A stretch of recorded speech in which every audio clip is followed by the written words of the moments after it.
혹시 여러분께서는 이런 경험 있으셨나요? 가족이나 이웃과 이야기하다가 마음에 안 드는 일이 생겼는데 솔직히 말하자니 괜히 트러블이 생길까봐 걱정되고 그렇다고 참자니 속이 답답해서 견딜 수가 없었던 순간 말입니다. 특히 나이가 들수록 이런 고민이 더 깊어지는 것 같아요. 젊었을 때야 좀 직설적으로 말해도 서로 이해하고 넘어갔는데 이제는 한마디 잘못했다가 관계가 틀어질까봐 조심스럽기만 하죠. 얼마 전에 제가 만난 78세 되신 박 할머니께서 이런 말씀을 하시더라고요. 요즘 며느리 보면 하고 싶은 말이 한두 가지가 아닌데 괜히 말했다가 아들하고도 사이가 나빠질까봐 그냥 속으로 삼키고 살아요. 그런데 참으면 참을수록 마음만 더 무거워져서 정말 답답해. 이런 이야기를 들으니 많은 분들이 비슷한 고민을 안고 계시는 것 같아서 마음이 아팠습니다. 사실 저희 기성세대는 평생을 남을 배려하고 희생하며 살아왔잖아요. 자식들 키우느라, 가정 꾸려 나가느라 정신없이 달려오면서 정작 내 마음을 제대로 표현하는 법은 배우지 못했어요. 그래서 지금 와서 속마음을 털어놓으려 하면 어떻게 시작해야 할지 막막하기만 합니다. 게다가 요즘 젊은 사람들은 워낙 바쁘고 예민해서 자칫 잘못 말했다가는 또 잔소리하신다, 꼰대다 라는 소리나 듣게 되니까 더욱 입을 다물게 되는 거죠. 그런데 참는 것만이 정답일까요? 물론 때로는 참는 것도 지혜입니다. 하지만 계속 참기만 하다 보면 내 마음은 점점 굳어져 가고 상대방과의 거리도 더 멀어질 수 있어요. 반대로 속 시원하게 다 털어놓고 나면 그 순간은 후련하지만 나중에 돌아보니 너무 감정적으로 말해서 상대방에게 상처를 줬나 보다 하는 후회가 생기기도 하고요. 저는 오랫동안 상담을 하면서 많은 어르신들을 만나왔는데 대부분 이런 딜레마를 안고 계시더라고요. 말하자니 걱정, 참자니 속상함. 그래서 오늘은 이 고민을 함께 풀어보고 싶어서 여러분을 찾아뵈었습니다. 실제로 우리가 일상에서 겪는 대화의 어려움을 자세히 들여다보면 대부분 몇 가지 패턴이 있어요. 첫 번째는 내가 무슨 말을 하든 상대방이 자꾸 반박하거나 변명부터 늘어놓는 경우입니다. 예를 들어 손자에게 요즘 공부는 잘해? 라고 물었는데 할머니는 또 공부 이야기야 라며 짜증스럽게 반응하면 정말 서운하죠. 분명히 관심과 애정으로 한 말인데 잔소리로 받아들여지니까 말입니다. 두 번째는 말하는 순간부터 분위기가 싸늘해지는 경우예요. 이웃집에서 또 시끄럽게 굴더라라고 했을 뿐인데 가족들이 엄마는 또 남, 흉본다는 식으로 받아들이면 정말 억울하잖아요. 그냥 답답한 마음을 털어놓고 싶었을 뿐인데 말이죠. 세 번째는 아예 대화 자체가 단절되는 경우입니다. 뭔가 말을 꺼내려고 하면 바쁘다, 나중에 하면서 피해버리거나 아니면 건성으로 네 하면서 한 귀로 듣고 한 귀로 흘려버리는 거예요. 이런 일이 반복되면 점점 입을 다물게 되고 결국 혼자만의 시간이 늘어나게 됩니다. 그런데 정말 신기한 건 똑같은 내용의 이야기라도 누가 어떻게 말하느냐에 따라 반응이 완전히 달라진다는 점이에요. 어떤 분은 뭘 말해도 사람들이 고개를 끄덕이며 잘 들어주는데 또 어떤 분은 아무리 좋은 말을 해도 사람들이 피하려고 하거든요. 이 차이가 어디서 나오는 걸까요? 말의 내용이 문제일까요? 아니면 다른 이유가 있을까요? 사실 대부분의 경우 문제는 내용보다는 전달 방식에 있어요. 같은 마음, 같은 생각이라도 어떤 말투로, 어떤 순서로, 어떤 표현을 써서 이야기하느냐에 따라 상대방이 받아들이는 느낌이 천지 차이가 나는 거죠. 예를 들어볼게요. 며느리가 집안일을 좀 대충 하는 것 같아서 마음에 걸릴 때 너는 왜 이것도 제대로 못하니? 라고 말하는 것과 내가 도와줄 일이 있으면 언제든 말해라고 말하는 것은 같은 관심에서 나온 말이지만 받아들이는 사람 입장에서는 완전히 다르게 느껴지거든요. 또 다른 예로 자식이 자주 안 찾아온다고 서운할 때 너는 언제나 바쁘기만 한이라고 하는 것과 가끔 네 얼굴 보고 싶을 때가 있어라고 하는 것도 마찬가지예요. 처음 말은 비난처럼 들리지만 뒷말은 그리움의 표현으로 들리죠. 이처럼 말이라는 것은 참 신비로운 도구예요. 잘 쓰면 마음과 마음을 이어주는 다리가 되지만 잘못 쓰면 관계를 멀어지게 하는 벽이 되기도 하거든요. 그래서 오늘 저는 여러분과 함께 이 말이라는 도구를 어떻게 하면 더 지혜롭게 사용할 수 있는지 알아보고 싶습니다. 특히 우리 같은 노후 어르신분들에게는 말하는 기술보다 더 중요한 게 있어요. 바로 상대방을 이해하고 배려하는 마음가짐이죠. 젊은 사람들은 워낙 빠르게 변하는 세상에 적응하느라 정신이 없고 우리와는 다른 방식으로 생각하고 행동할 수밖에 없어요. 그걸 인정하고 받아들이는 것부터가 좋은 대화의 시작이라고 생각합니다. 오늘 이 시간을 통해서 여러분께서는 몇 가지 소중한 것들을 얻어 가실 수 있을 거예요. 첫째는 내 마음을 상처 주지 않으면서도 솔직하게 표현하는 방법입니다. 둘째는 상대방이 방어적으로 굴지 않고 마음을 열도록 하는 대화 기술이고요. 셋째는 갈등이 생겼을 때 관계를 더 악화시키지 않으면서도 문제를 해결하는 지혜입니다. 무엇보다 중요한 건 이런 대화 방법들이 거창하고 어려운 것이 아니라는 점이에요. 작은 말 한마디, 작은 마음가짐의 변화만으로도 놀라운 변화를 경험하실 수 있을 겁니다.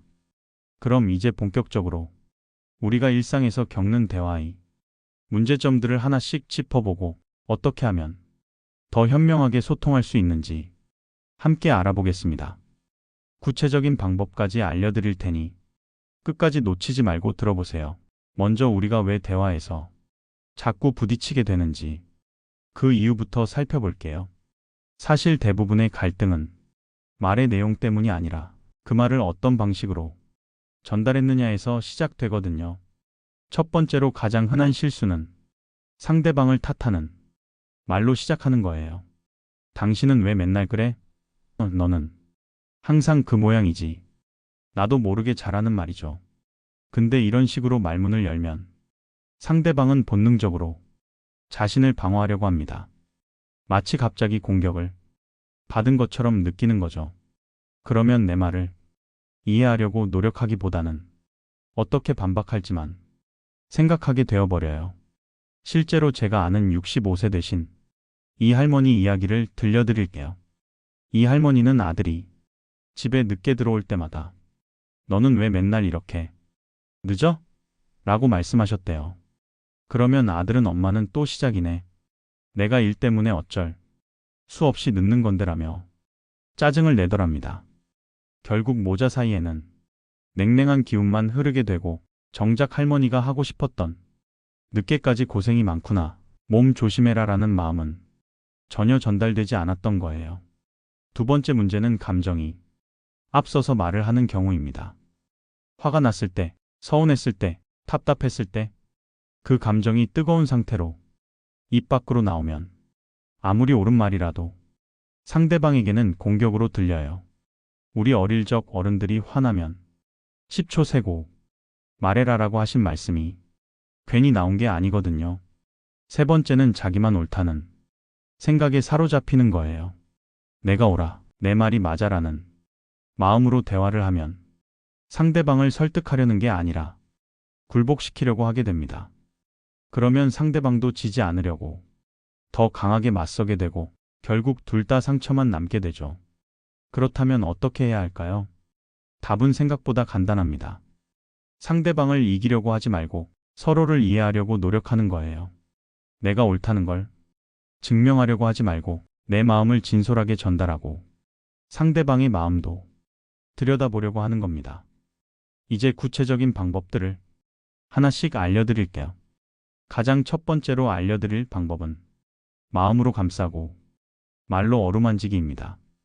무슨 뜻이냐면 뭔가 지적하거나 부탁할 일이 있을 때 비난으로 시작하지 말고 이해와 인정으로 시작하라는 겁니다. 예를 들어서 며느리가 집안 정리를 좀 소홀히 한다고 생각될 때 왜 이렇게 지저분하게 해? 너 왔어? 라고 하지 마시고 이렇게 말해보세요. 요즘 일하느라 얼마나 바쁜지 안다. 그런데 집안이 좀 어수선하니까 엄마 마음이 신경 쓰이네.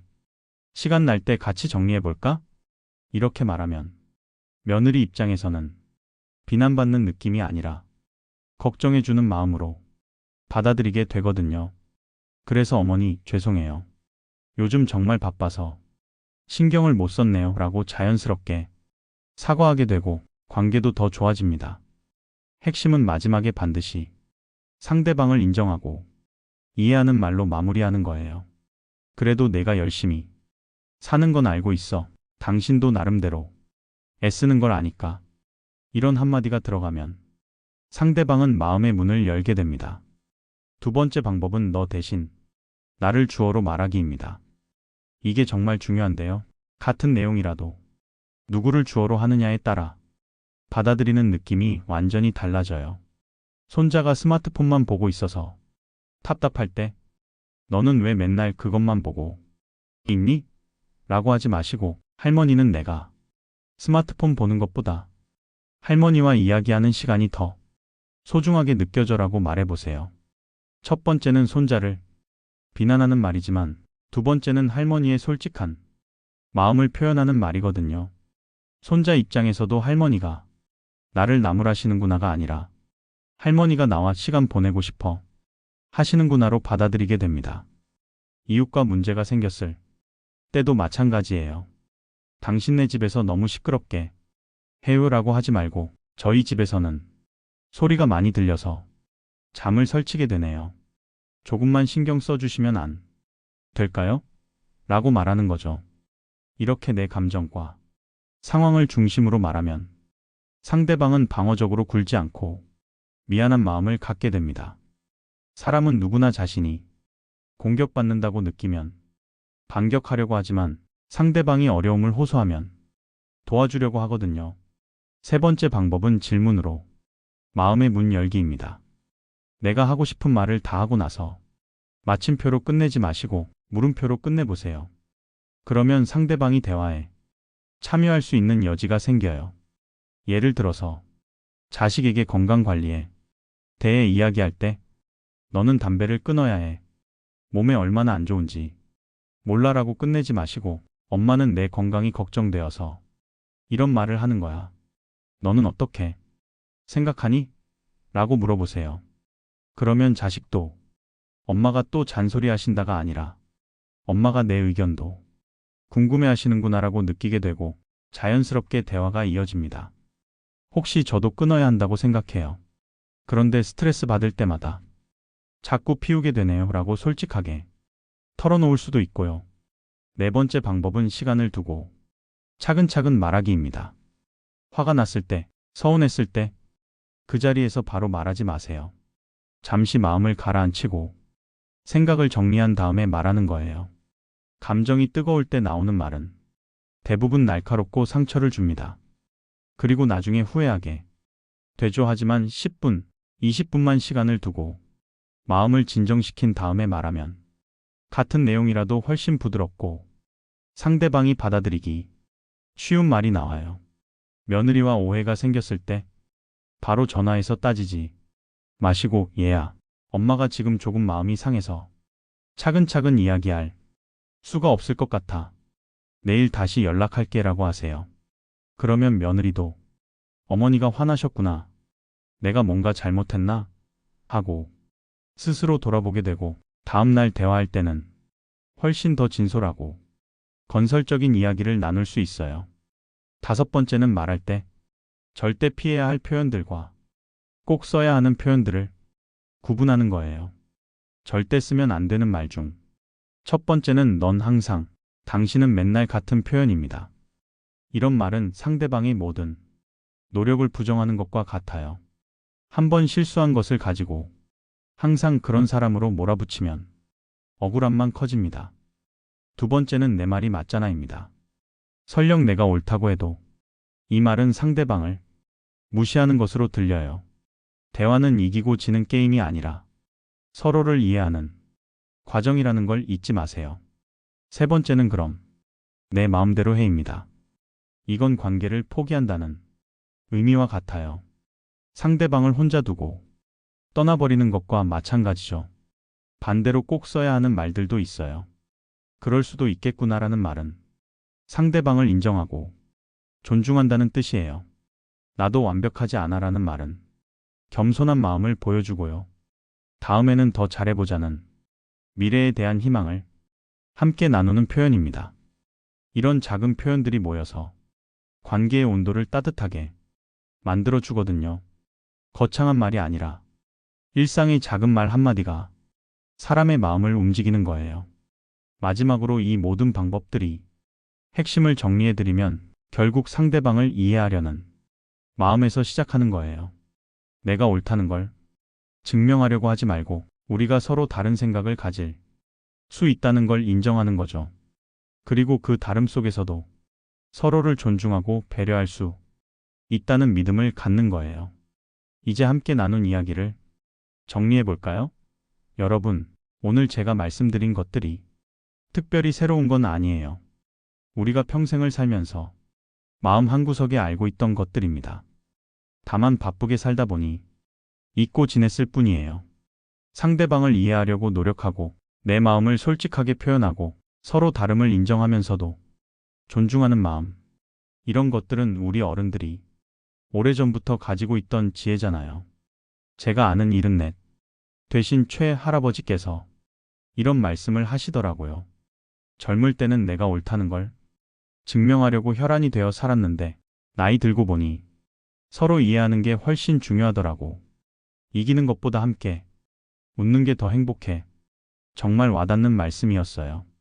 우리가 오늘 배운 5가지 방법을 다시 한번 정리해보면 첫째는 비난보다는 이해로 시작하고 인정으로 마무리하는 것. 둘째는 상대방을 탓하지 말고 내 마음을 솔직하게 표현하는 것. 셋째는 일방적으로 말하지 말고 질문을 통해 상대방도 대화에 참여할 수 있게 하는 것. 넷째는 감정이 뜨거울 때는 잠시 시간을 두고 차분해진 다음에 말하는 것. 다섯째는 관계를 해치는 말은 피하고 관계를 살리는 말을 쓰는 것이었습니다. 이 중에서 어떤 것부터 시작하셔도 좋아요. 처음부터 다 완벽하게 하려고 하지 마시고 하나씩 천천히 연습해 보세요. 예를 들어 오늘부터는 가족이나 이웃과 이야기할 때 너는 왜라는 말 대신 나는 이렇게 느꼈어라고 말해보는 거예요. 작은 변화지만 상대방의 반응이 달라지는 걸 경험하실 수 있을 거예요. 특히 손자, 손녀들과 대화할 때 이런 방법들을 써보세요. 요즘 젊은 세대들은 우리와는 정말 다르게 자랐지만 할머니, 할아버지의 진심은 알아줍니다. 다만 그 진심을 어떻게 표현하느냐가 중요한 거죠. 공부해라. 일찍 자라 하는 말보다는 할머니는 내가 건강하게 잘 지내는 게 가장 기뻐. 내가 행복하면 할머니도 행복해라는 식으로 마음을 전해보세요. 며느리나 사위와의 관계에서도 마찬가지예요. 지적하고 가르치려고 하지 마시고 그들의 방식을 인정하면서 가끔 조심스럽게 조언하는 정도로 하세요. 요즘 어떻게 지내니? 힘든 일 있으면 언제든 말해. 이런 따뜻한 관심이 때로는 100마디 충고보다 더 큰 힘이 될 수 있어요. 이웃들과의 관계에서도 오늘 배운 것들을 활용해 보세요.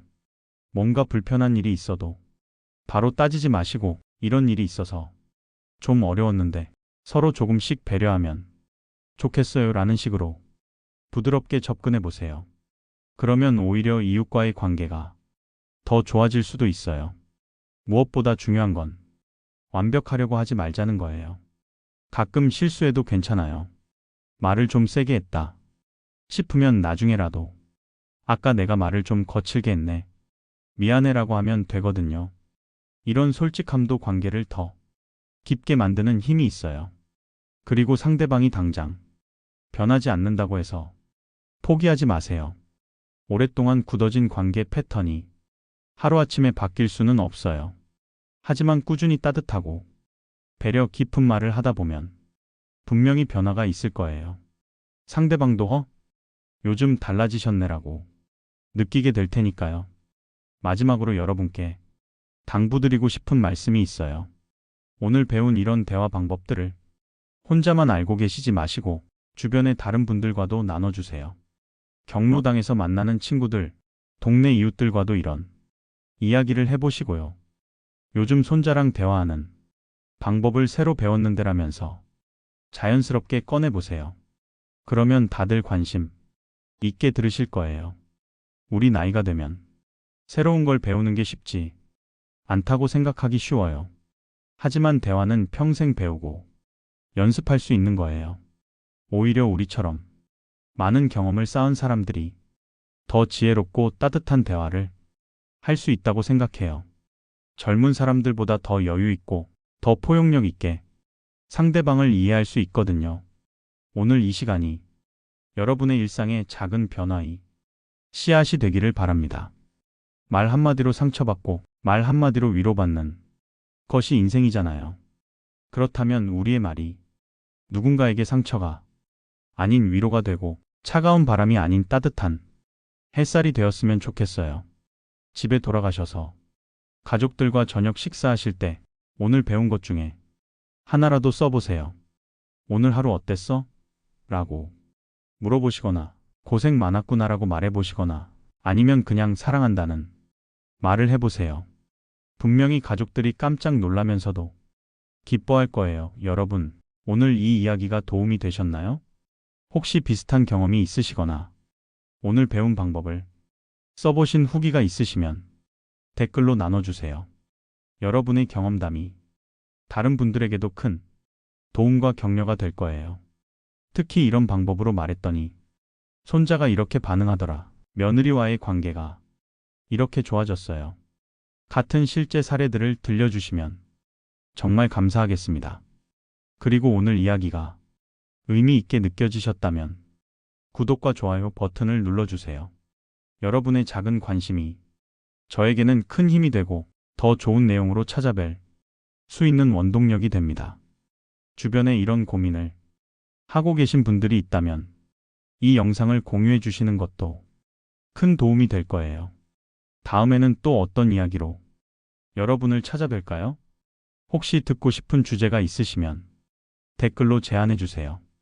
건강관리 이야기, 노후 생활의 지혜, 자식들과의 관계, 또는 삶의 보람을 찾는 방법 등 여러분이 관심 있어 하시는 모든 주제에 대해 함께 이야기 나누고 싶습니다. 그럼 오늘도 건강하고 행복한 하루 보내세요. 여러분 모두가 따뜻한 말 한마디로 주변을 밝히는 소중한 분들이 되시길 진심으로 바랍니다. 감사합니다.